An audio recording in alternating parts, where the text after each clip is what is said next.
कहानी की शुरुआत में हम हमारी फीमेल लीड लू जियाओयू को एक लड़के को बहुत ही बुरी तरह से धोते हुए देखते हैं। फिर हमें पता चलता है कि वो लड़का उसी का फियोंसी है जिसकी देखभाल लू जियाओयू ने पिछले 5 साल से की थी। वो उसके सारे खर्चे उठाती थी, लेकिन जब उसे एक दूसरी बंदी मिल जाती है जो कि लू जियाओयू से काफी ज्यादा अमीर होती है, तो वो लू जियाओयू को छोड़कर उसके पीछे चला जाता है। वो नई बंदी अमीर तो होती है, लेकिन वो एक बूढ़ी औरत थी। लू जियाओयू ने उसे कूट कूट कर लाल बना दिया था और सभी लोग उसे देख रहे होते हैं। वो बातें बना रहे थे कि लगता है इस लड़की को इस लड़के ने डंप कर दिया है, और सभी लू जियाओयू पर हंसने लग जाते हैं। लू जियाओयू कहती है, मैंने तुम्हारा कितना ख्याल रखा, तुम्हारे सारे खर्चे उठाए, फिर भी तुम मेरे साथ ऐसा कैसे कर सकते हो। जिस पर वो लड़का बताता है कि ये तुम्हारी ही गलती है कि तुम गरीब हो, और मैंने तुम्हें नहीं कहा था कि तुम मेरा खर्चा उठाओ, इसीलिए तुम ऐसा सीन क्रिएट मत करो। उसे संभालने के लिए उसकी बूढ़ी बंदी उसके पास आती है, जिसे देखकर लू जियाओयू को और गुस्सा आ जाता है और वो उसे फिर से पीटने लग जाती है। फिर लू जियाओयू कहती है कि अगर तुम्हें इस बूढ़ी के साथ जाना है तो तुम मुझे मेरे सारे पैसे वापस करो जो मैंने तुम पर उड़ाए हैं। उस पर वो कहता है कि वो पैसे मैंने नहीं मांगे थे, तुमने खुद मुझ पर खर्च किए थे। जिस पर लू जियाओयू कहती है कि तुम मेरे पैसे वापस दो वरना मैं तुम पर केस कर दूंगी। ये सुनकर वो लड़का हंसने लगता है और कहता है कि कानून में लिखा है कि रिलेशनशिप के दौरान एक दूसरे पर खर्च किए गए पैसों को वापस नहीं देना होता है, और अभी मेरे पास तुमसे बहुत ज्यादा पैसे हैं। ये कहकर वो हंसने लगता है और वहाँ से चला जाता है। लू जियाओयू बीच सड़क पर ही रोने लग जाती है। वो रोते रोते जोर से चिल्लाने लगती है कि मुझे भी अमीर बनना है, फिर मैं तुम्हें बताऊंगी। तभी उसे चक्कर आ जाता है और वो वहीं पर बेहोश हो जाती है। इसके बाद उसकी आँख खुलती है तो वो एक ओल्ड चाइनीज एरा में होती है, जहाँ पर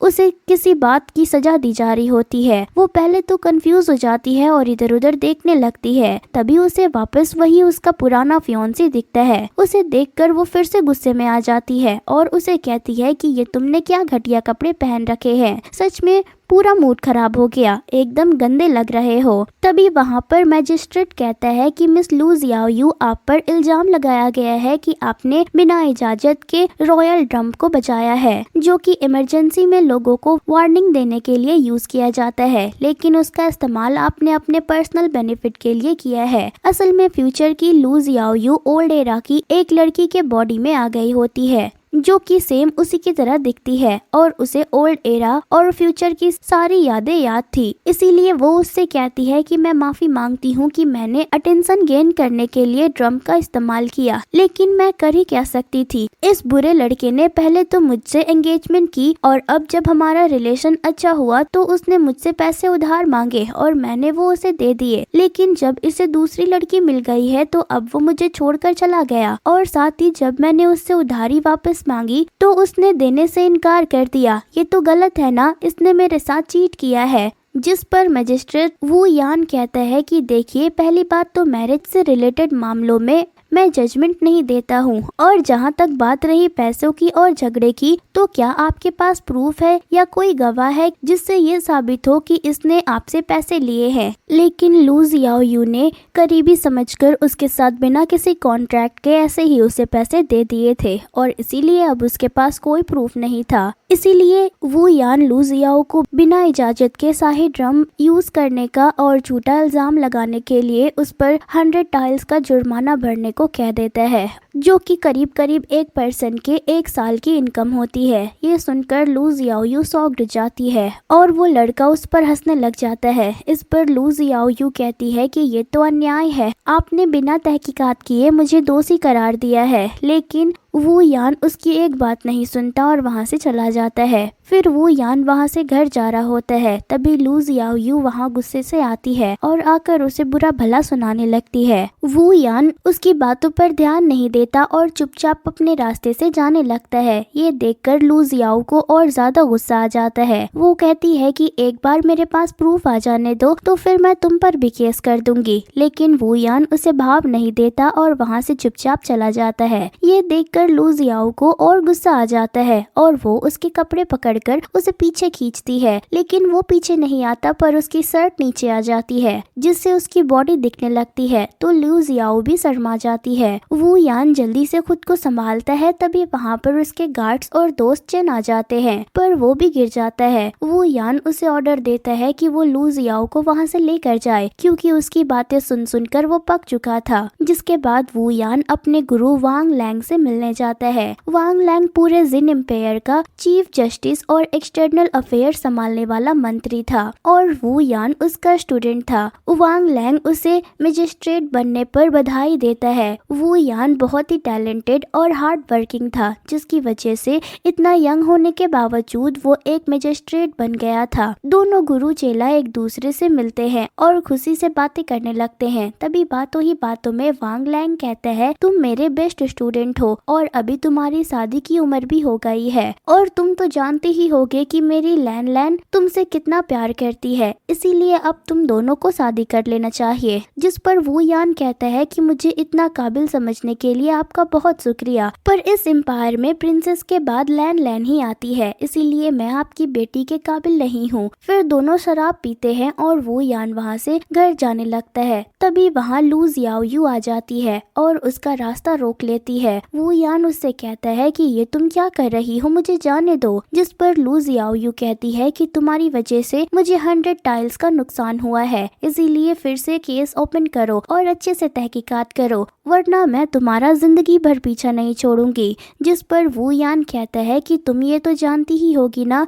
कि एक बार केस फिर से खुल गया तो तुम्हारे बारे में सबको पता चल जाएगा और तुम्हारी काफी बदनामी होगी। तुम्हें तुम्हारी इज्जत प्यारी है या पैसे? जिस पर लू जियाओयू कहती है कि ऑफ कोर्स मुझे पैसे प्यारे हैं। ये सुनकर वो यान शॉक्ड जाता है और तभी उसे कुछ सूझता है और वो कहता है कि मैं तुम्हें महीने के 100 टाइल्स दूंगा, बस तुम्हें एक काम करना होगा। लू जियाओयू पर मंथ 100 टाइल्स का सुनकर ही खुश हो जाती है और उसे तुरंत हाँ कह देती है। नेक्स्ट सीन में हम देखते हैं कि लू जियाओयू खूबसूरत से रेड ड्रेस पहनकर बेड पर बैठी होती है। तभी वहाँ पर वो यान अंदर आता है। उसने भी रेड कलर का ड्रेस पहना हुआ था। वो लू जियाओयू की तरफ जाने लगता है। वो यान उसके पास आता है। तभी लू जियाओयू एक चाकू निकालती है और उसकी तरफ दिखाते हुए कहती है कि मानती हूँ कि हमारी शादी हो गई है, पर पति होने के बावजूद भी तुम्हें मुझे मेरे साथ सोने के लिए 100 टाइल्स देने होंगे। जिस पर वो यान कहता है कि सपने देखना बंद करो, वैसे भी मैं तुम्हें बिल्कुल भी इंटरेस्टेड नहीं हूँ। फिर वो कहती है कि यानी जरूर तुमने मुझसे शादी से बचने के लिए शादी की होगी। वो यान मान जाता है और फिर कहता है कि हमारी शादी फेक हुई है, लेकिन सुहाग रात के दिन दूसरे कमरे में सोएंगे तो सबको शक हो जाएगा। फिर लू जियाओयू सोने के लिए अपने कपड़े उतारने लगती है, जो देखकर वो यान अनकंफर्टेबल हो जाता है और दूसरी तरफ देखने लगता है। तो लू जियाओयू उसे देखकर मन ही मन कहती है कि लगता है इसे कोई बीमारी है, इतनी सुंदर लड़की के सामने होते हुए भी इतना कैसे ढीठ बन सकता है।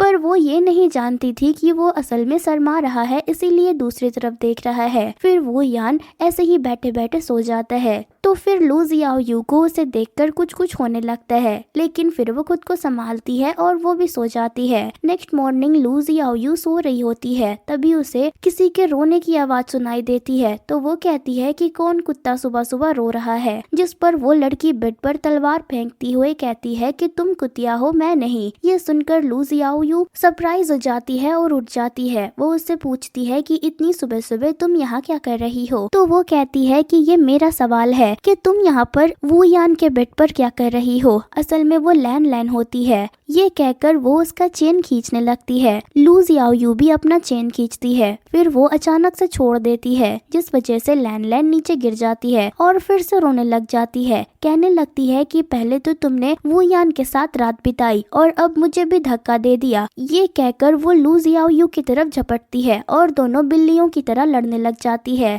लू जियाओयू वो यान को आवाज देने लगती है।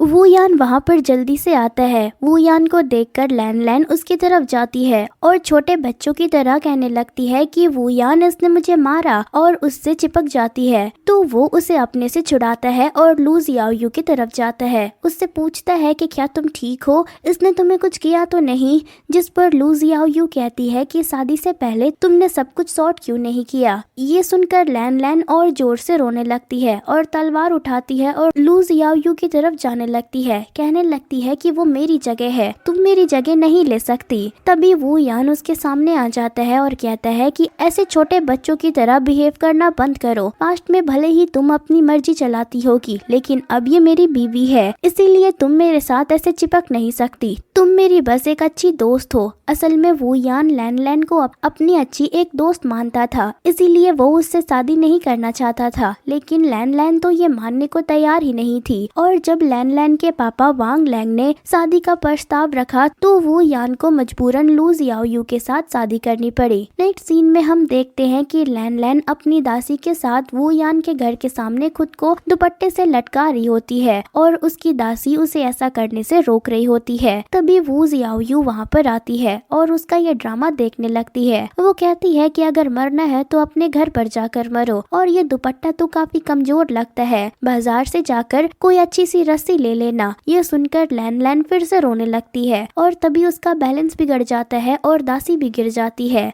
लैन लैन का लटकने से दम घुटने लगता है। अभी तक लू जियाओयू को बस ये सब एक नाटक लग रहा था, लेकिन अब वो समझ जाती है, इसीलिए वो लैन लैन को पकड़ लेती है। नेक्स्ट सीन में हम देखते हैं कि लैन लैन और लू जियाओयू एक कमरे में साथ खाना खाने के लिए बैठते हैं और लू जियाओयू उसे बता देती है कि ये सब एक फेक शादी है और दोनों एक दूसरे में थोड़ा भी इंटरेस्टेड नहीं है, जिस पर लैन लैन उसे बेड वाले इंसिडेंट के बारे में पूछती है तो वो बताती है कि वो सब बस एक नाटक था, इसीलिए दोनों साथ में एक रूम में सोए थे लेकिन एक बेड पर नहीं। ये सुनकर लैन लैन खुश हो जाती है। फिर लू जियाओयू कहती है कि अगर तुम्हें उससे इतना ही प्यार है तो तुम उसे बताती क्यों नहीं। तो वो कहती है कि लगता है कि मैं उससे अट्रैक्टिव नहीं लगती हूँ। तो लू जियाओयू कहती है कि तुम काफी अट्रैक्टिव हो, लगता है वो यान में ही कुछ प्रॉब्लम है, क्योंकि सुहाग रात वाले दिन भी जब मैं कपड़े निकाल रही थी तो उसे कुछ फर्क ही नहीं पड़ रहा था। तो लैन लैन कहती है कि ऐसा नहीं है, वो तो काफी हेल्दी है, बस मैं ही अट्रैक्टिव नहीं हूँ। इस पर लू जियाओयू चिकन की टंगड़ी उठाते हुए कहती है कि मैं तुम्हारी मदद करूंगी तुम्हें तुम्हारा प्यार दिलाने में, जिस पर लैन लैन कहती है कि तुम इतनी जल्दी कैसे मान गई, कहीं तुम्हारे कोई बैड इंटेंशन तो नहीं है। ये सुनकर चिकन खाते हुए लू जियाओयू धीरे से कहने लगती है कि इतना भी सच नहीं बोलना था। फिर लैन लैन उसे 100 टाइल्स की पोटली देते हुए कहती है कि जो भी तुम्हारा इंटेंशन हो, मुझे बस वू यान के साथ रहना है और तुम इसमें मेरी हेल्प करना। पैसा देखकर ही लू जियाओयू के लार टपकने लगते हैं और वो उसके लिए मान जाती है। फिर नेक्स्ट सीन में हम देखते हैं कि लू जियाओयू वू यान को लेकर लैन लैन के साथ एक रेस्टोरेंट में जाती है। लैन लैन कहती है कि मैं आप दोनों से सुबह हुई गलती के लिए माफी मांगना चाहती हूँ, इसीलिए मेरी तरफ से ये छोटी सी ट्रीट है। फिर लू जियाओयू लैन लैन को वू यान के सामने अच्छा प्रेजेंट करने के लिए उसकी तारीफ करने लगती है, कहने लगती है कि लैन लैन तुम कितनी ज्यादा काइंड हार्टेड हो, ब्यूटीफुल होने के साथ साथ तुम्हारा दिल भी कितना साफ है। भले ही सुबह तुम थोड़ी सी अजीब थी, लेकिन मैंने जैसा सोचा था उससे तुम काफी अच्छी इंसान हो। वू यान चुपचाप अपना सूप एंजॉय करने लगता है। तभी लू जियाओयू कहती है कि तुम इतनी ब्यूटीफुल हो कि मैं तुम्हारे लिए लड़का बनकर तुमसे शादी करना चाहती हूँ, लेकिन ऐसा हो नहीं सकता। वू यान उसको कुछ भाव नहीं दे रहा होता है और वो अपना काम करता रहता है। तभी लू जियाओयू पूछती है कि वैसे लैन लैन तुम्हें किस टाइप के हस्बैंड चाहिए। तो लैन लैन हंसते हुए वू यान की तरफ देखकर कहती है कि मुझे तो बस वू यान जैसा ही कोई चाहिए। ये सुनकर वू यान के गले में खाना अटक जाता है। फिर लू जियाओयू पूछती है कि तुम्हें अपने पार्टनर से और क्या चाहिए। तो वो कहती है कि मुझे ऐसा पति चाहिए जो मुझे मन से प्यार करे, ना कि मेरे जिस्म से। ये सुनकर वो वू यान को धक्का देते हुए कहती है कि वू यान भी ऐसा ही इंसान है, ये एक अच्छा योद्धा है और जिस्म के प्यार के ऊपर ये सच्चे प्यार को रखता है। फिर वू यान अपना खाना खत्म करता है और कहता है कि मुझे कुछ काम है, इसीलिए मुझे जाना होगा, आप अपना लंच एंजॉय कीजिए।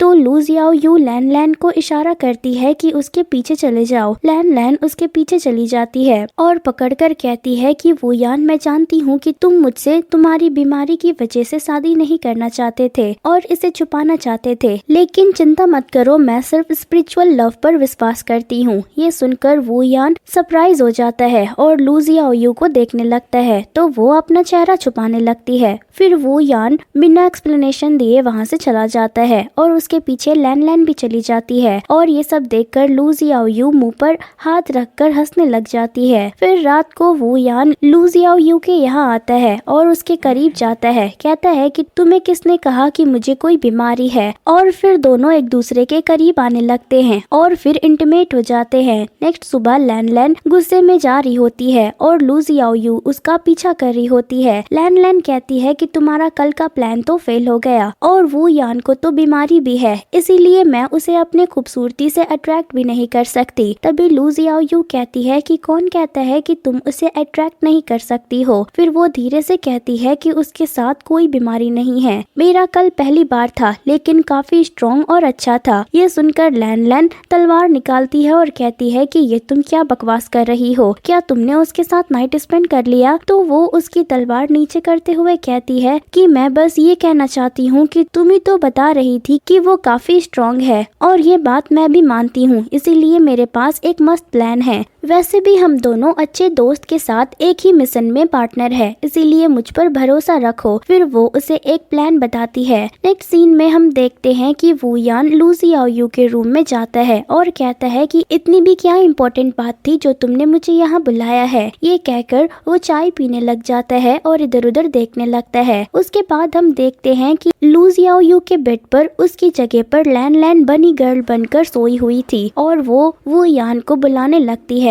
वो यान को तभी कुछ होने लगता है और वो भी अपने कपड़े निकालने लगता है। ये देखकर लैन लैन खुश होने लगती है और लू जियाओयू भी एक्साइटेड होने लगती है और फिर वहाँ से चली जाती है। पूरा माहौल गर्म हो जाता है और वो यान लैन लैन के पास जाने लगता है। वो अपना कपड़ा निकालता है। फिर हम देखते हैं कि वो यान अपने स्टडी रूम में होता है। तभी वहाँ पर लू जियाओयू बहुत ही क्यूरियस और उछलते कूदते हुए आती है। पूछने लगती है तो कैसा रहा वो यान, तुम्हें बनी गर्ल? इस पर वो यान गुस्सा होते हुए कहता है कि मैं जानता हूँ कि तुम बेशरम हो, पर इसका ये मतलब नहीं कि सभी तुम्हारी तरह निराले होंगे। लैन लैन एक अच्छी और प्योर लड़की है, तुम उसे अपनी तरह मजे के लिए बिगाड़ो मत। ये सुनकर लू जियाओयू को गुस्सा आ जाता है और वो कहती है कि ठीक है, तुम लैन लैन के लिए इतने फूल बरसा रहे हो, लेकिन मुझे इतना बुरा और गलत समझ रहे हो। ये पहनने वाले की मर्जी होती है कि वो क्या पहनेगा। ये कहकर वो उसे गुस्सा दिखाने लगती है। तब वो यान कहता है कि मेरा मूड जब तक ठीक है तब तक यहाँ से निकल जाओ, वरना देख लेना। तो लू जियाओयू कहती है कि क्या कर लोगे तुम मेरा? तो वो कहता है कि तुम देखना चाहती हो कि मैं क्या कर सकता हूँ। ये कहकर वो उसे घर से निकालने लगता है। बाहर जब लू जियाओयू पब्लिक देखती है तो वो ड्रामा करने लगती है और कहने लगती है कि ये आप क्या कर रहे हैं? आप चीफ जस्टिस की बेटी के लिए मुझे छोड़ रहे हैं, आप ऐसा नहीं कर सकते। सभी लोग ये सुनकर शॉक हो जाते हैं क्योंकि उन्हें लगता है कि वो यान एक इनोसेंट आदमी है, लेकिन ये सब सुनकर सभी के होश उड़ जाते हैं। वू युआन तो पहले लू जियाओयू को बाहर फेंकने में जुटा हुआ था, लेकिन जब लोगों को बातें करते हुए सुनता है तो वो कहता है कि ये तो बस ऐसे ही मजाक कर रही है, हमारे बीच तो बहुत प्यार है, और फिर वो उसे गले लगा लेता है। इससे सारे एरिया में यह अफवाह फैल जाती है कि वू यान अपनी वाइफ के साथ चीटिंग कर रहा है। ये सुनकर लैन लैन लू जियाओयू पर गुस्सा करने लगती है, जिस पर लू जियाओयू कहती है कि ये तो बस एक अफवाह है जो कि 1-2 दिन में ठंडी हो जाएगी, इसीलिए तुम टेंशन मत लो, लेकिन तुम उसके आगे का सोचो। इस पर लैन लैन पूछती है कि इसका क्या मतलब है? तो लू जियाओयू कहती है कि देखो, वू यान के साथ नाम किसका बदनाम हुआ है? तो लैन लैन कहती है कि मेरा। फिर लू जियाओयू कहती है कि सोचो, अगर कल वू यान के साथ उसके बिस्तर में तुम मिली और सभी को पता चल गया तो फिर लोगों को लगेगा कि तुम एक विक्टिम हो, और फिर अगर नशे में वू यान ने तुम्हारे साथ कुछ किया तो उसे तुम्हारी रिस्पॉन्सिबिलिटी लेनी पड़ेगी और फिर तुम दोनों की शादी हो जाएगी। ये सुनकर लैन लैन भी काफी खुश हो जाती है। फिर लू जियाओयू वहाँ से सुबह होने वाले इंसिडेंट के लिए उससे माफी मांगती है। ये कहकर वो उसे शराब पिलाने लगती है जिसमें उसने नशे वाली दवाई मिलाई थी, लेकिन शक न हो इसीलिए वो खुद भी दूसरे गिलास में शराब ढालकर पीने लगती है। पहली बार वो यान ग्लास उठाता ही नहीं है तो लू जियाओयू उसे फिर से अपनी ग्लास में शराब डालती है और ग्लास उठाकर उसे पकड़ाती है। वो अपना ग्लास गटक लेती है, लेकिन फिर भी वो यान नहीं पी रहा था। ये देखकर लू जियाओयू उसे फिर से ग्लास देती है। ऐसे ही 3-4 बार होता रहता है, इसीलिए लू जियाओयू को अब खुद ही नशा होने लगता है। वो यान शराब नहीं पी रहा था। ये देखकर लू जियाओयू उसे डांटने लगती है और तभी वो गिर जाती है, लेकिन वो यान उसे पकड़ लेता है और कहता है कि तुमने तुमने बहुत पी रखी है, इसीलिए चलो अब सो जाओ। और फिर वो वहाँ से जाने लगता है तो लू जियाओयू उसे पकड़ती है और एक शराब की बोतल उसे उठाकर देती है। कहती है कि अगर तुम रियल मैन हो तो इसे पियोगे वरना नहीं पियोगे। ये सुनकर वू यान उसे पी जाता है। इतना सब ड्रामा करके बहुत रात हो चुकी थी और दोनों बहुत नशे में थे। यहाँ पर बाहर लैन अपने चांस का वेट कर रही होती है। फिर सुबह हो जाती है और एक आदमी गांव वालों को इकट्ठा करके वू यान के घर लेकर आता है। कहने लगता है कि आप अपनी आंखों से देखिए कि वू यान कैसा इंसान है। बीवी होने के बावजूद वो दूसरे लड़कियों के साथ रिलेशन बनाता है। सभी ये सुनकर काफी शौक होते हैं क्योंकि उन्हें लग रहा था कि ये बस एक अफवाह थी। सभी लोग उसके बेडरूम में आते हैं और वहाँ पर देखते हैं तो लू जियाओयू और वू यान साथ में सोए हुए थे। वू यान उठकर उन्हें देखने लगता है और तभी हम देखते हैं कि इंतजार करते करते लैन बाहर ही सो गई थी। वो भी अंदर आकर देखती है तो लू जियाओयू और वू यान साथ में बेड पर होते हैं। बाकी के लोग आपस में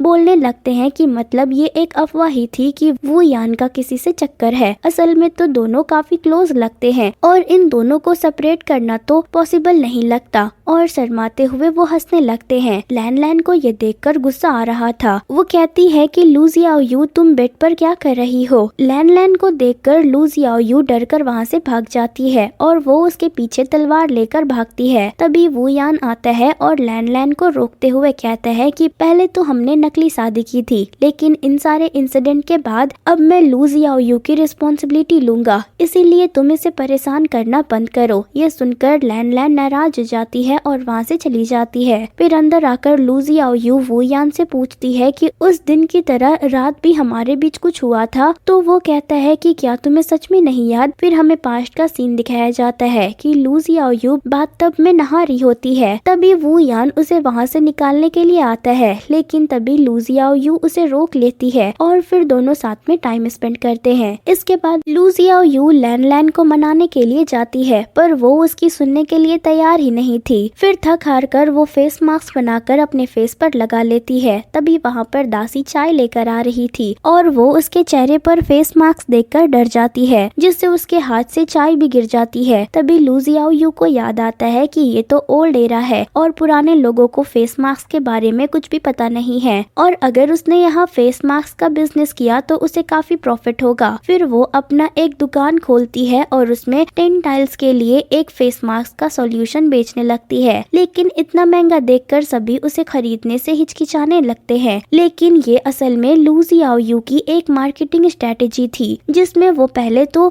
ज्यादा प्राइस बताती है, लेकिन फिर कहती है कि अगर तुम लोगों ने अपने साथ दूसरे 10 लोग लेकर आओगे तो सभी को 2 टाइल्स के बदले एक सॉल्यूशन फ्री मिलेगा। ये सुनकर सभी खुश हो जाते हैं और अपने रिश्तेदारों और पहचान वालों का एक ग्रुप बनाकर उससे खरीदने लगते हैं और सारा स्टॉक खाली हो जाता है। बिजनेस में प्रॉफिट देखकर लू जियाओयू जितना पैसा आया उसे फिर से फेस मास्क को लगाने वाला सामान मंगवाती है। उसे सामान लाकर हुओ जियांग देता है और जब वो देखता है कि लू जियाओयू के फेस मास्क की डिमांड बहुत ज्यादा है तो वो भी ब्लैक में मास्क बनाने लगता है और उन्हें अमीरों में 20 टाइल में बेचने लग जाता है। और ये सोल्यूशन लैन का भाई फैंग लैन भी खरीदता है और इसे ले जाकर अपनी बहन लैन को देता है। कहता है कि देखो तुम्हारे लिए कितने काम की चीज लाया हूँ। तो वो कहती है कि मुझे ये नहीं चाहिए बल्कि मुझे वो यान चाहिए। तो फैंग लैंग कहता है कि अगर वो दुकान में मिलने वाली चीज होती तो मैं तुम्हारे लिए ऐसे 100 वो यान ले आता, लेकिन ऐसा नहीं हो सकता है, वो मार्केट में नहीं मिलता, इसीलिए तुम यही रख लो। तो वो सॉल्यूशन लेकर अपनी दासी को दे देती है। फिर हम नेक्स्ट सीन में देखते हैं कि लैन खुद से लू जियाओयू के दुकान पर जाती है और अपने गार्ड्स को उसे पकड़ने को कहती है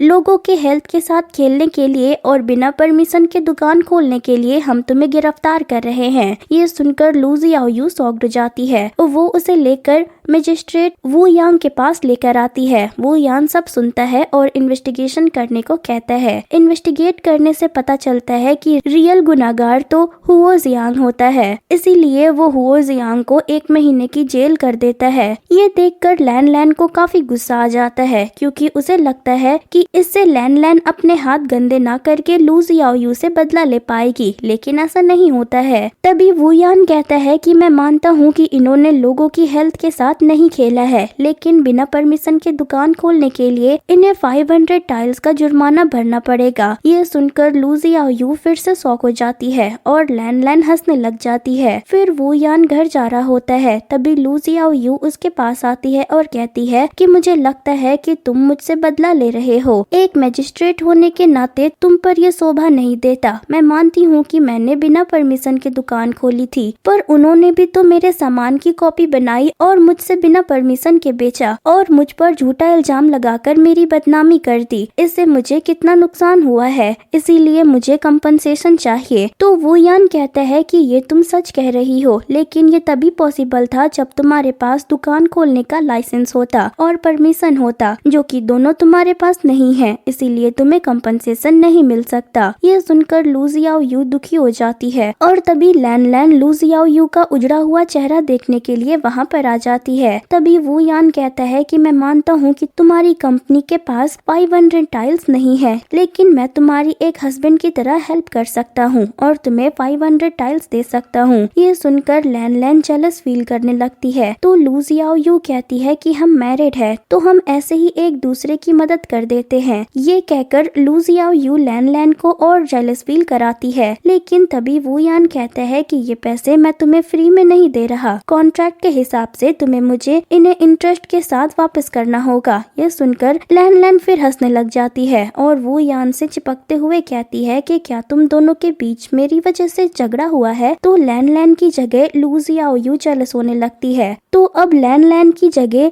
लू जियाओयू जेलस होने लगती है और लैन लैन को उसे चिढ़ाती है और कहती है कि हम दोनों पति पत्नी हैं और हम में काफी प्यार है, और खुद वू यान से चिपकने लग जाती है। फिर हम देखते हैं कि लू जियाओयू अपने सारे प्रोडक्ट्स को लेकर वू यान के ऑफिस में आ जाती है और उसकी कुर्सी पर बैठकर उन प्रोडक्ट्स को अरेंज करने लगती है। तभी वू यान आता है और कहता है कि ये प्राइवेट नहीं गवर्नमेंट का एरिया है, इसीलिए तुम यहाँ से अपना सामान लेकर चली जाओ। जिस पर लू जियाओयू कहती है कि गवर्नमेंट का मतलब पब्लिक ही तो होता है ना। तो वो कहता है कि ये गवर्नमेंट का एरिया है, लेकिन ये हमारे ऑफिस का और मेरा प्राइवेट रूम है। जिस पर लू जियाओयू कहती है कि लेकिन हम दोनों तो मैरिड है, तो जो तुम्हारा है वो मेरा भी है और मैं अभी इस सामान को कहाँ रखूंगी। जिस पर वू यान कहता है कि अगर तुम्हें पता हो और याद हो तो मैं तुम्हें बता दूं कि हमारा एक घर भी है जिसमें हम 1 साल से रह रहे हैं, तुम उसमें भी अपना सामान रख सकती हो। ये ऑफिस है, यहाँ लोग आते जाते रहते हैं। तो वो कहती है कि अपनी प्यारी बीवी के लिए तुम एक दिन के लिए अपना ऑफिस बंद नहीं कर सकते। तभी कोई आकर ऑफिस का दरवाजा बजाता है। तो लू जियाओयू कहती है कि अभी मैं बिजी हूँ, मुझे डिस्टर्ब मत करो। जिस पर वू यान उसे कहता है कि ये तुम्हारा नहीं मेरा ऑफिस है, और वो उसे अंदर आने को कहता है। वहाँ पर लैन लैन एक इनविटेशन लेकर आई होती है। वो लू जियाओयू को वहाँ देखकर पूछती है कि तुम यहाँ पर क्या कर रही हो और वू यान के डेस्क पर तुम्हारा सामान क्या कर रहा है। तो लू जियाओयू वू यान को अपनी तरफ खींचते हुए कहती है कि ये मेरा पति है और ये ऑफिस मेरे पति का है, इसीलिए मैं जो चाहे वो कर सकती हूँ। फिर वो उससे वो इनविटेशन लेती है और उसे देखकर मन ही मन खुश होने लगती है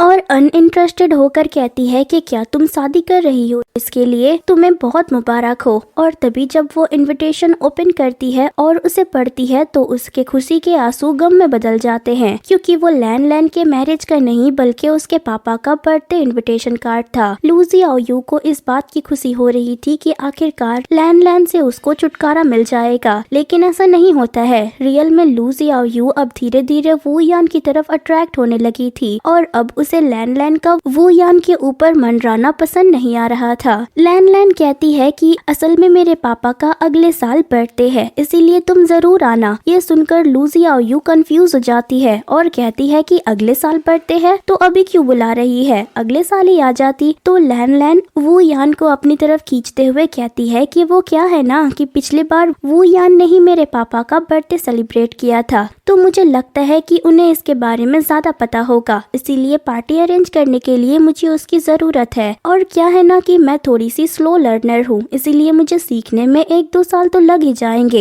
इस पर लू जियाओयू जेलस हो जाती है और लैन लैन का हाथ छुड़ाते हुए कहती है कि मिस्टर वू यान तो इन सब चीजों में अभी बच्चे हैं और तुम्हें मैं सिखा देती हूँ, तुम टेंशन मत लो। फिर लू जियाओयू मनी मन कहती है कि अब कितना नाटक करोगी, इनविटेशन दे दिया, अब चुपचाप यहाँ से निकल क्यों नहीं जाती। उसके बाद लैन लैन वहाँ से चली जाती है और बाहर आकर चुपके से उनकी बातें सुनने लगती है। और ये बात लू जियाओयू जानती थी, इसीलिए वो वू यान को कहती है कि तुम कितने अच्छे हस्बैंड हो, इसीलिए शायद लैन लैन तुमसे शादी करना चाहती है, लेकिन अब तुम सिर्फ मेरे हो। ये कहकर लू जियाओयू उसे गले लगा लेती है और जोर जोर से कहती है कि वू यान मैं तुमसे बहुत प्यार करती हूँ, तुम बहुत अच्छे हो। ये सुनकर लैन लैन तो जलकर राख हो जाती है और लू जियाओयू हंसने लग जाती है। तभी वू यान उसे वाल पर धक्का देकर करीब जाकर पूछता है कि क्या अभी तुमने जो कहा वो सब सच था, और क्या ये सब जो कहा वो तुमने दिल से कहा था। तो लू जियाओयू कहती है कि ऑफ कोर्स मैंने दिल से ही कहा था।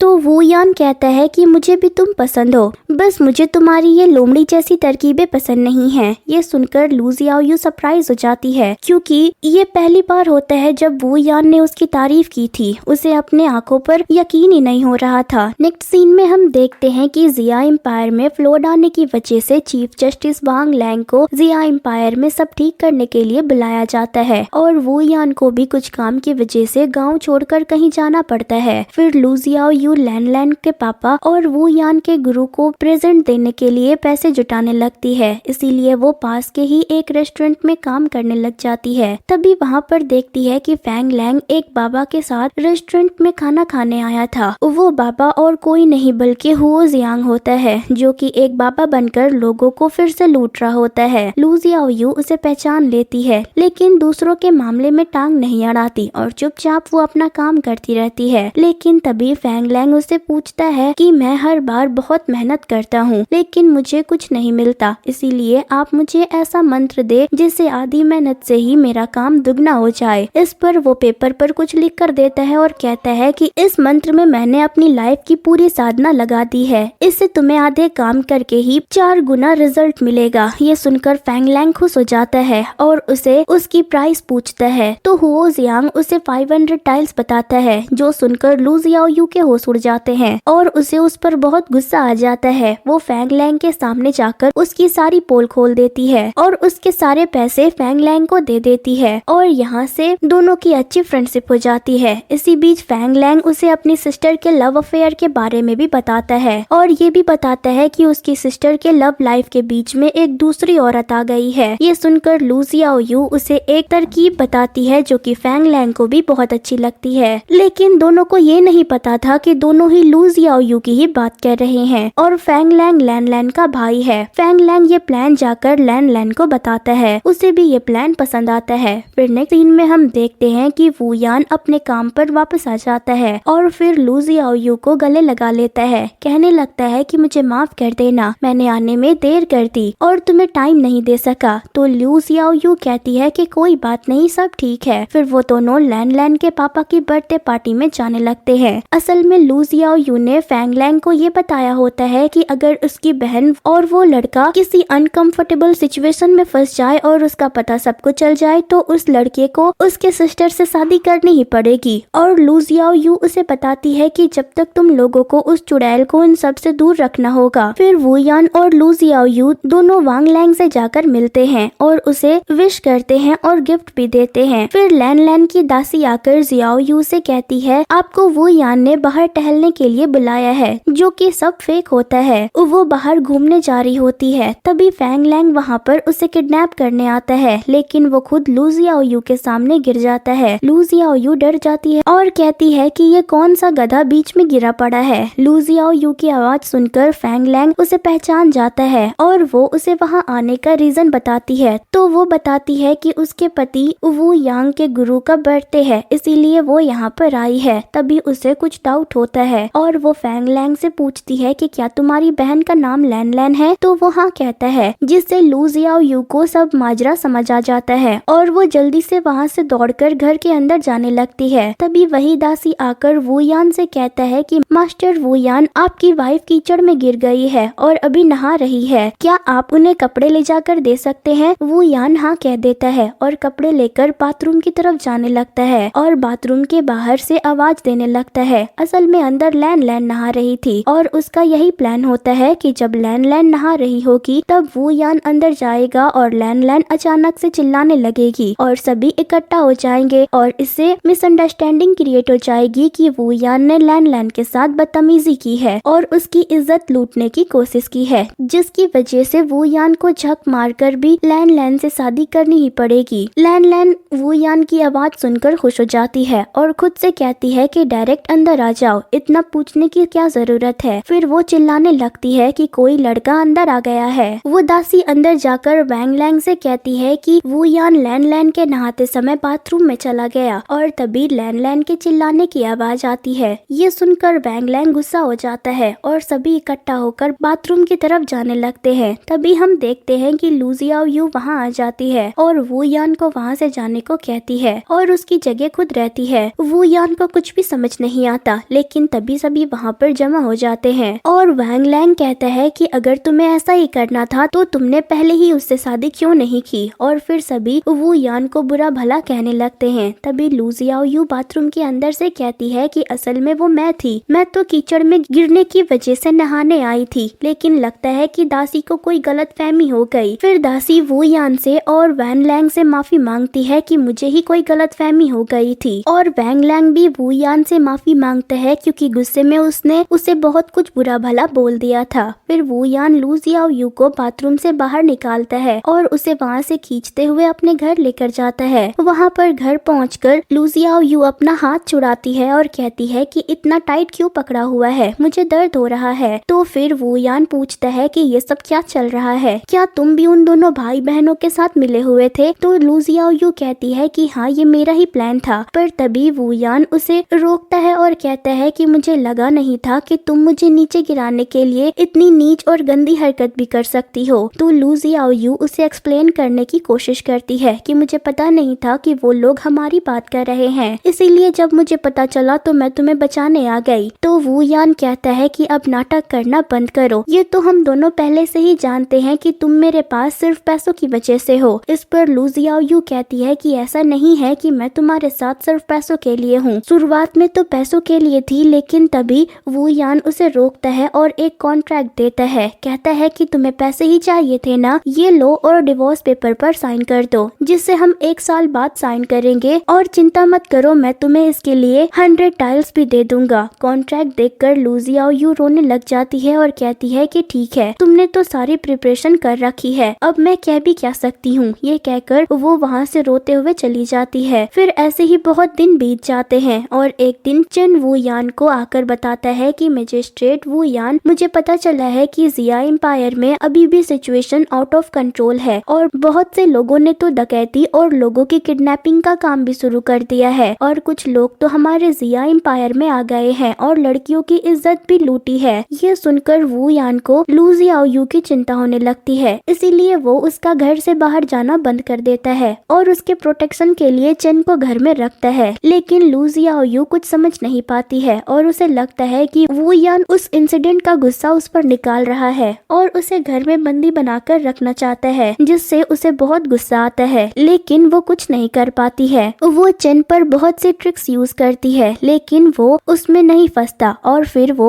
हार मान जाती है और मनी मन सोचती है कि अगर मैं ऐसे ही घर पर पड़ी रहूंगी तो बिलियनर तो दूर, मैं एक टाइल्स भी नहीं कमा पाऊंगी। फिर चेन लू जियाओ यू को बोर ना हो इसीलिए उसके लिए बहुत सारे बुक्स लेकर आता है, लेकिन वो बुक्स एंशिएंट चाइनीज लैंग्वेज में थी जो पढ़ने में उसे मुश्किल हो रही थी, तो वो उसे सिंपल चाइनीज वाले वर्जन बुक्स मंगवाती है। तो चेन कहता है कि ऐसे कोई बुक एग्जिस्ट ही नहीं करते हैं। तभी लू जियाओ यू को एक तरकीब सूझती है, वो चेन की मदद से उन बुक्स को सिंपल चाइनीज लैंग्वेज में ट्रांसफर करती है, लेकिन चेन ने वो बुक कभी नहीं पढ़ी थी, इसीलिए उसे लगता है कि लू जियाओ यू खुद से वो कहानियाँ और बड़े बड़े ज्ञान की बातें कर रही है और उसे वो काफी इम्प्रेस हो जाता है। वो ये बात वू यान को भी बताता है और बताता है कि मैजिस्ट्रेट भाभी काफी अच्छी राइटर है और काफी तगड़ा लिखती है, आपको उन्हें ऐसे बंद करके नहीं रखना चाहिए। तो वू यान उसे लू जियाओयू के ट्रांसलेट किए हुए बुक मंगवाता है, लेकिन वो जब पढ़ता है तो उसे समझ आता है कि ये तो लू जियाओयू के है ही नहीं। लेकिन लू जियाओयू उन्हें खुद के नाम पर स्टोरी टेलर और बाकी लोगों को बेचने लगती है और उनसे पैसे कमाने लगती है और उसे काफी प्रॉफिट भी होता है। लेकिन असल में ये काम एक पायरेटिंग होता है, इसीलिए वू यान का लू जियाओयू पर से फिर से भरोसा उठ जाता है और वो इसकी इन्वेस्टिगेशन शुरू कर देता है, जिससे उसे पता चलता है कि लू जियाओयू उस कहानियों को दूसरे लोगों को बेच रही है। फिर एक दिन फैंग लैंग और लैन लैन एक स्टोरी टेलर से कहानी सुनने जाते हैं, जिसमें वो बताता है कि एक आशिक ने अपनी मासूका का प्यार हासिल करने के लिए और अटेंशन गेन करने के लिए उसका नकली अपहरण करवाया और खुद जाकर उसे बचा लिया। जब ये सबको पता चल गया तो फिर वो दोनों एक साथ हो गए। ये सुनकर उन दोनों को एक तरकीब सूझती है। वो हुओ जियांग को लू जियाओयू की झूठी किडनैपिंग करने को कहते हैं। फिर एक दिन वू यान लू जियाओयू के उन क्लाइंट्स को पकड़ने के लिए एक तरकीब लगाता है और चेन को उसे ट्रांसलेशन के बारे में बताता है, जिससे चेन के होश उड़ जाते हैं और फिर उसे बताता है कि आज तुम उसके गार्डिंग के लिए मत रहना और तुम मेरी जगह ले लेना। यहाँ पर लैन लैन और फैंग लैंग को ये पता था कि लू जियाओयू स्टोरी टेलिंग का काम करती है और बुक लिखती है, इसीलिए वो दोनों एक झूठा क्लाइंट लू जियाओयू के पास भेजते हैं और उसकी स्टोरी खरीदने के लिए उसे एक जगह बुलाते हैं। चिन को गार्ड ड्यूटी पर ना देखकर लू जियाओयू डील पक्का करने के लिए जाती है और वू यान को भी इस डील के बारे में पता होता है। लू जियाओयू उसे मिलने जा रही होती है, तभी उसे रास्ते में ही कोई किडनैप कर लेता है और उसी लोकेशन पर लेकर जाता है, यानी कि जंगल के एक गुफा में। वो दोनों किडनैपर्स उसे बांध कर रखते हैं। तभी वहाँ पर हुओ जियांग भी आ जाता है और दोनों उसे अंदर लेकर जाते हैं। तभी वो कहता है कि मैं भी तुम लोगों के ही साथ हूँ, मुझे भी इस लड़की को किडनैप करने को बोला गया था। तो वो दोनों हुओ जिंग को लू जियाओ पर नजर रखने को कहते हैं और वो दोनों खुद वू यान के साथ निगोशिएट करने उसके घर जाते हैं। असल में फैंग लैंग और लैन लैन का प्लान होता है कि वो लू जियाओयू को किडनैप करेंगे और वू यान को ये लेटर देंगे कि लू जियाओयू उसे छोड़कर कहीं चली गई है और इससे वू यान को काफी गहरा सदमा लगेगा और उससे उभरने में लैन लैन उसकी मदद करेगी, जिससे उन दोनों में प्यार की शुरुआत हो जाएगी। सभी प्लान के हिसाब से हो रहा था, लेकिन वू यान चुपके से अपनी जगह चेन को रखता है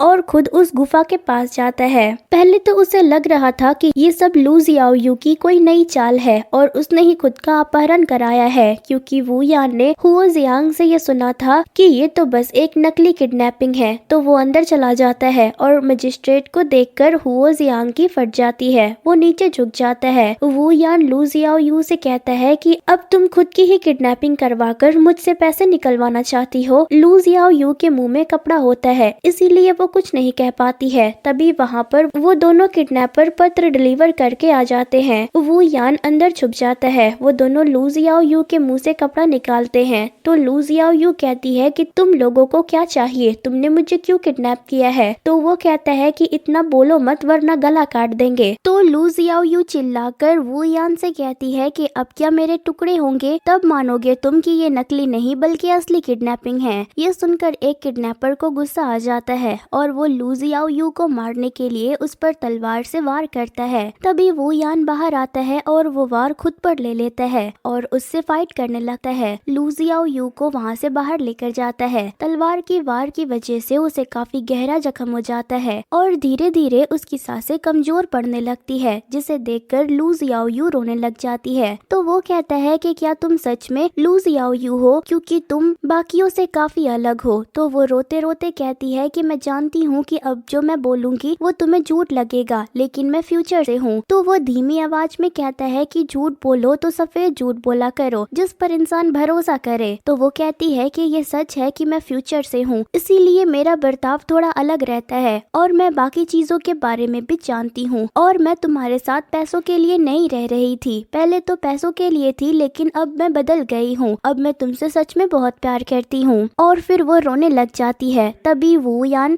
नीचे गिर जाता है और लू जियाओयू जोर जोर से रोने लग जाती है। ऐसा लगता है कि वू यान की मौत हो गई है, लेकिन आप तो जानते ही हैं कि वू यान हमारा मेन लीड है और मेन लीड पर ही पूरी कहानी रहती है, तो वो जल्दी नहीं मर सकता, इसीलिए वू यान मरता नहीं है। और उसी समय वहाँ पर एक डॉक्टर आ जाती है और उसकी जान बचा लेती है। फिर वू यान और लू जियाओयू कुछ दिन उसी डॉक्टर के घर पर बिताते हैं और इसी बीच लू जियाओयू डॉक्टर से पूछती है कि तुम खुद का हॉस्पिटल क्यों नहीं खोलती, इससे लोगों का काफी भला होगा। तो वो बताती है कि मैं एक लड़की हूँ और मैं प्रॉपर्टी खरीद नहीं सकती। असल में दोस्तों, पुराने जमाने में लड़कियों के पास प्रॉपर्टी खरीदने या बेचने का हक नहीं होता था और गवर्नमेंट के लोग भी बिजनेस नहीं कर सकते थे। बहुत दिनों बाद चेन बाकी सभी गार्ड्स को लेकर लू जियाओयू और वू यान की खोज में निकलता है और उन्हें वो ढूंढने लगते हैं। वहाँ आकर चेन उसे ये भी बताता है कि जिया एम्पायर को जो हमने रिलीफ फंड भेजा था वो लोगों तक पहुँचे ही नहीं। ये सुनकर वू यान सरप्राइज हो जाता है क्योंकि वो रिलीफ फंड लेकर वांग लैंग खुद गया था और वो काफी रिप्यूटेड आदमी था। ये सुनकर वो इसकी इन्वेस्टिगेशन के लिए चेन के साथ जिया एम्पायर जाने की सोचता है। चेन ने भी थोड़े बहुत सबूत इकट्ठा किए हुए थे। फिर वो लू जियाओयू के गले मिलता है और वो विदा लेकर जिया एम्पायर के लिए निकल पड़ता है। वो ये बात लेकर वांग लैंग के पास भी जाता है और उसे इसके बारे में बताता है। कहता है कि मैं इसकी इन्वेस्टिगेशन करूंगा। फिर लू जियाओयू वापस से घर आ जाती है और अपने साथ में डॉक्टर को भी लेकर जाती है। तभी गांव में कुछ बीमारी फैल जाती है और बहुत सारे लोगों की जान जाने लगती है और उसके लिए इमरजेंसी में हॉस्पिटल और बहुत सारी मेडिसिन की जरूरत होती है। तो लू जियाओयू को एक तरकीब सूझती है। वो लड़की होकर भले ही कोई प्रॉपर्टी खरीद नहीं सकती थी, लेकिन वो वू यान की सेल यूज करती है और एक प्रॉपर्टी खरीद लेती है जिस पर हॉस्पिटल बनाती है। वो वू यान से पूछना चाहती थी, लेकिन वू यान पहले ही जिया एम्पायर के लिए निकल चुका था। इसीलिए वो सोचती है कि ये मैं पैसों के लिए नहीं बल्कि बस लोगों को बचाने के लिए कर रही हूँ। पहले तो मैं बस पैसों के पीछे भागती थी, लेकिन अब तुम्हारी वजह से चेंज हो गई हूँ। वू यान इन्वेस्टिगेशन करेगा, ये सोचकर वांग लैंग के तो पसीने छूट जाते हैं और वो वू यान का गेम बजाने के लिए एक बंदा उसके पीछे लगा देता है। वू यान वापस आ रहा था तो वो नोटिस करता है कि कोई उसके पीछे है, इसीलिए वो चेन को कहता है कि तुम्हारे पास सबूत है, उसका ख्याल रखना, तब तक मैं इससे निपट लेता हूँ। ये कहकर वो चेन को वहाँ से जाने को कहता है और फिर उस बंदे से निपटकर फिर से घर जाता है और वो लू जियाओयू के साथ रेस्टोरेंट में खाना खाने जाता है। वहाँ पर डॉक्टर भी होती है। तभी लू जियाओयू उसे हॉस्पिटल के बारे में बताती है और सभी बातें एक्सप्लेन करती है। तभी गार्ड्स वहाँ पर आते हैं और कहते हैं कि एक ऑफिशियल होने के बावजूद भी प्रॉपर्टी खरीदने और बिजनेस करने के लिए हम तुम्हें गिरफ्तार करते हैं। लू जियाओयू कुछ समझ नहीं पाती, लेकिन ये सब वांग लैंग की चाल होती है। उसने नॉन प्रॉफिटेबल हॉस्पिटल को प्रॉफिटेबल हॉस्पिटल बताया होता है और ये बताया हुआ होता है कि वू यान बिजनेस कर रहा है, इसीलिए उसने वू यान को गिरफ्तार कर लिया है। लू जियाओयू वू यान से मिलने जेल में जाती है और रोते हुए उससे माफी मांगती है कि ये सब उसकी वजह से हुआ है। तब वू यान समझाता है कि उसने अच्छा काम किया, उसे माफी मांगने की कोई जरूरत नहीं है। फिर भी लू जियाओयू रोए जा रही थी। फिर वो ना चाहते हुए भी लैन लैन से मदद मांगने जाती है। लैन लैन पहले ही सदमे में थी क्योंकि उसके भाई को भी जेल हो गई थी। उस पर इल्जाम था कि उसने लू जियाओयू की सुपारी दी थी उन किडनैपर्स को। लू जियाओयू जाकर लैन लैन से मदद मांगती है, बताती है कि तुम बस उसकी मदद कर दो, इसके लिए मैं तुम्हारे लिए कुछ भी कर सकती हूँ। फिर नेक्स्ट सीन में हम देखते हैं कि वांग लैंग अपने स्टूडेंट वू यान से मिलने जेल में आता है। फिर वो कहता है कि तुम तो कुछ ज्यादा ही अच्छे स्टूडेंट निकले, जिस पर वू यान कहता है कि अब इतना भी नाटक मत करो, मुझे पता है कि वो सारा फंड तुमने ही खाया है और तुम्हारे सारे गुनाहों के सबूत मेरे पास है। ये सुनकर वांग लैंग उसका गला दबाते हुए कहने लगता है कि अगर तुम ही जिंदा नहीं रहोगे तो फिर सबूत कैसे काम के, और उसको भी मैं संभाल लूंगा जैसे कि अब तक मैं संभालते आया हूँ। तभी वहाँ पर चेन गार्ड्स को लेकर आ जाता है और कहता है कि मिस्टर वांग लैंग, आपको करप्शन और इनोसेंट लोगों पर फेक चार्जेस लगाने के लिए गिरफ्तार किया जाता है। चेन ने सक्सेसफुली सारे सबूत किंग को जमा कर दिए थे और इन्वेस्टिगेशन में ये पता चलता है कि वो दो गुंडे लैन लैन और फैंग लैंग ने नहीं बल्कि वांग लैंग ने ही भेजे होते हैं और सारे इल्जाम फैंग लैंग पर लगा हुआ होता है। यानी अपने बेटे पर ही उसके पुराने कच्चे चिट्ठे सामने आ जाते हैं, इसीलिए उसे फांसी की सजा दी जाती है। फिर वू यान को भी निर्दोष साबित किया जाता है क्योंकि उसे भी फंसाया गया था। इस इसके बाद लैन लैन और फैंग लैन वो गांव छोड़कर चले जाते हैं और वू यान और लू जियाओयू उन्हें विदा करते हैं। इसके बाद लू जियाओयू को बिजनेस लाइसेंस मिल जाता है जिससे वो बहुत सारे बिजनेस करती है और बहुत पैसे कमाती है। फिर वो एक दिन पैसों को लेकर बहुत खुश होते हुए कहती है कि इतने सारे पैसे, ऐसे तो मैं बिलियनर से भी ज्यादा अमीर हो जाऊंगी। तभी उसकी छाती में दर्द होने लगता है। वो इसके बारे में डॉक्टर से बात करती है तो वो उसकी पल्स चेक करती है। वो ये सुनकर सरप्राइज हो जाती है क्योंकि एक ही शरीर में दो दो लोगों की पल्स चल रही होती है जो कि उसने कभी नहीं सुनी थी। ऐसे ही जब भी लू जियाओयू पैसों की बात करती थी हर बार ऐसे ही होता था। धीरे धीरे उसे लगने लगता